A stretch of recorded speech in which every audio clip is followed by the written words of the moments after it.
performance skills for sport are the same as performance skills for academics, or the same as performance skills for music, or whatever type of high level you want to play at. We did this study that looked at what we called super champions, champions, and almost. If I was sitting in the room and I was looking at a bunch of hockey players, we would look at super champions. Super champions would have 60 or more international caps. They'd be 5 or more world medals. And then we wanted to match those people to what we called almost, people who we thought would make it but didn't. And what we were interested in is, what are the psychological skills that differentiate the people who get to the very, very top and the people who don't quite fulfill their potential? When we looked at the super champions, and we said, tell us about your pathway in sport. They had to work hard, they had to overcome challenges, they had to really graft and dig deep to become good. The almost, if I haven't had to overcome any challenges, I might have had a great opportunity to develop those psychological skills. So if you're sitting here and you go, I feel I've been through the wars and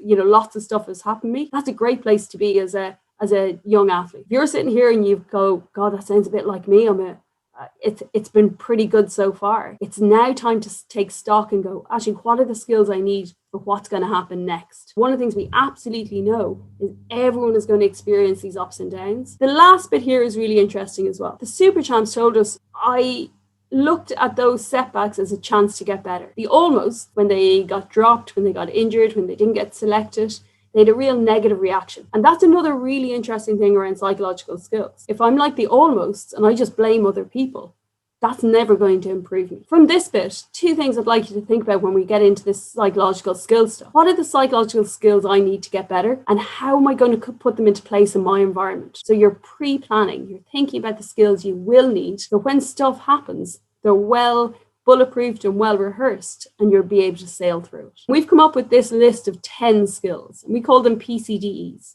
And PCDEs are psychological characteristics of developing excellence. These are the psychological skills that allow you to achieve excellence. So we want people to be committed. We want people to engage in quality practice. We want people to plan and self-organize. We want them to set goals, to use things like imagery, to block out distractions and focus on what's important, to realistically evaluate their performance. So as a student athlete, what do you have to do? And what behavior is expected of you? How do you deal with the pressure of performing and training and managing all your commitments? And what sort of self-regulation do you have? What kind of social support do you have? Each of these PCDs are psychological skills that you can play to cope with, we think, pretty much any of the challenges that you face. The key is going, what skills do I need to play to cope with the challenges that I'm going to be faced with? They're a hand of cards. And what you want, the same way if you were doing technical, tactical, or physical development in your sport, you practice those skills. Same with psychological skills. You want to have lots of skills in your toolbox. When you come across a rocky road,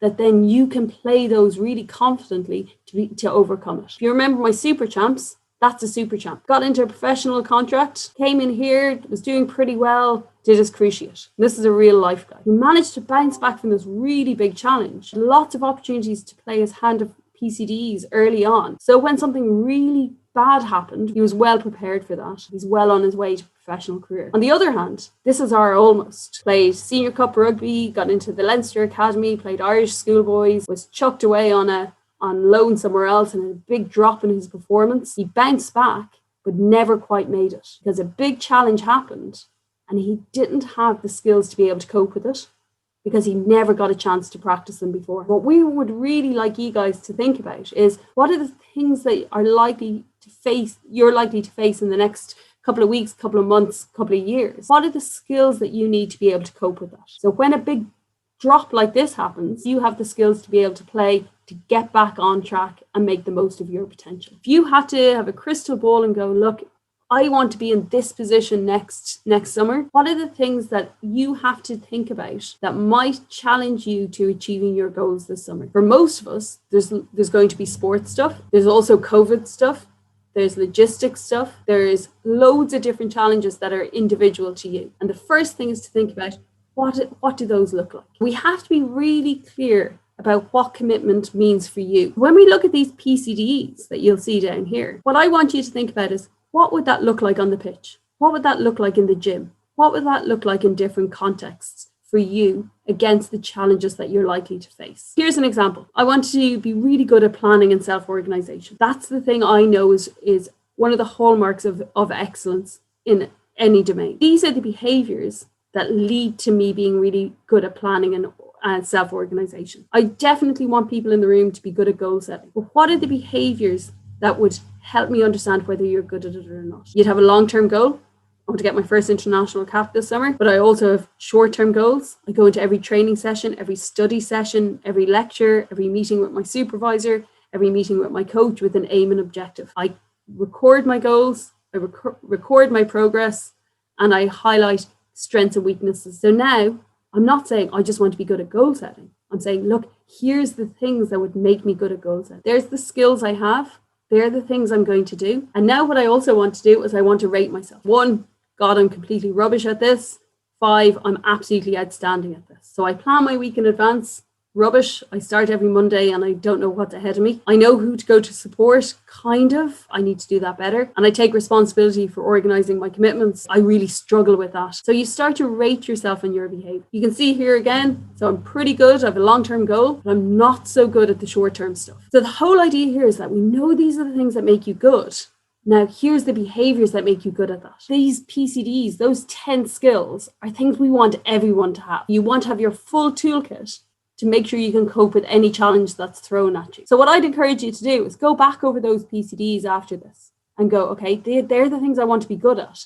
What does that look like for me? And where am I at the moment? Your take-home message from today, what are the things I need to stop doing, start doing, and keep doing? My suggestion then, using people around you. When you go and talk to your coaches, when you go and talk to your support staff, do you think this is what I'm good at, not so good at, what I need to get better at? And look for other people's help. The next kind of skill is this idea of imagery. Lots of different words can be used for it: visualization, mental practice. In your sport, you practice the technical, tactical, and physical stuff. And the same with psychological skills. The more I practice imagery, the better I get at it. I like this idea of imagery is like the Swiss Army knife, because it can help almost anything. So if I'm really good at visualization, I can use it to rehearse my performance. I can use it to build my confidence. I can use it to practice skills. I can use it to manage my emotions. I can use it for confidence. I can use it for a whole host of reasons. If I'm here post-op as after coming back from injury, I know that imagery isn't a good replacement for physical practice, but it's sure better than nothing. In your sport, think of a particular skill, activity, action that you do. Spend 30 seconds imagining yourself performing that activity as if you were physically doing it. The thing with imagery is it's not just the picture. Hearing, sight, feel, vision, emotion. Imagine yourself performing the activity with all of those senses. So 5 questions, rate yourself 1 to 5. 1, I'm really poor at it. 5, I could see it as if it was crystal clear. How well did you see yourself? How well did you hear sounds? How well did you feel it? So if I had a stick in my hand, if I had a ball in my hand, if I was on the pitch, how aware were you of your emotions? And how able were you to control your image? Some people can see themselves really well. We work with ballet dancers, and they are fantastic at seeing themselves in their image, because from the age of 4, they practice in a room with mirrors around them, and they're so used to seeing themselves. Sometimes we find it hard to put emotions in, but the more of those emotions I can include, the more likely it is to improve your performance. You want to be able to see stuff, hear stuff, feel stuff, have emotions, and control. If I'm physically doing something, so I'm a hurdler and I'm running down, stuff happens in my brain, and then it shoots out to my muscles, and I physically execute the skill. The more you practice it and the more vivid it is, the more realistic it is, the better. You want 7 things in your image. I want it to be physical. So I want to, if I'm a hockey player, I'm standing and I might have the stick in my hand, because that helps my brain mimic the same neural patterns. You also want it to be full of emotions. None of us play sport in a really relaxed state where we're really calm. We play sport in an excited state where we're managing emotions. If I was nervous coming on to the pitch in a game, I want to rehearse that in my head, I would include all of those emotions in my image, but I would see myself performing really well. So you want your image to have as many emotions as possible, but be really positive. Top class performers, the same way they'd schedule their physical performance, would schedule mental practice. Imagine yourself performing a skill badly and correcting that mistake. This idea of control is really important. So you should almost have a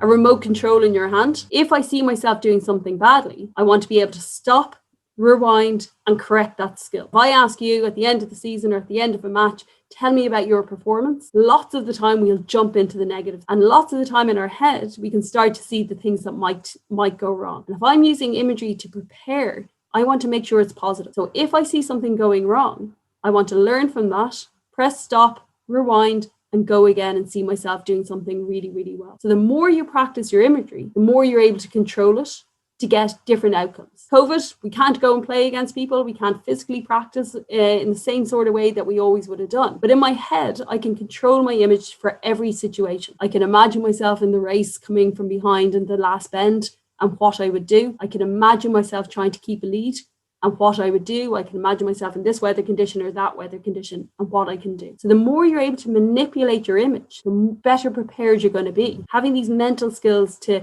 prepare you for what you're likely to face is really key. Being able to understand who to go to for help and who to go to for support and who to go to for different types of help is really important. Not leaving it till the crisis. How to preempt that challenge is really, really important. So we would work with lots of athletes and we would go, who are the people around you that could help? What kind of help can they give me? And how do I use them? I figure out the different types of support I get from different types of people to help me progress. So that's your action plan. You've had a look at your psychological skills toolkit. Here's the things that you think you need to be able to do and your strengths and weaknesses on them. You found out who you need to get help from. And now it's that stop, start, and keep plan of what you need to do to get there. Most of our sports and most of our journeys looks like this tangled web here. But if we have these psychological skills, we can make sense of that and it can look much more neat and tidy. The best performers are proactively preparing with lots of skills to be able to cope for what ifs. As a take home, what are the things that you're good at? What are the things that you need help with?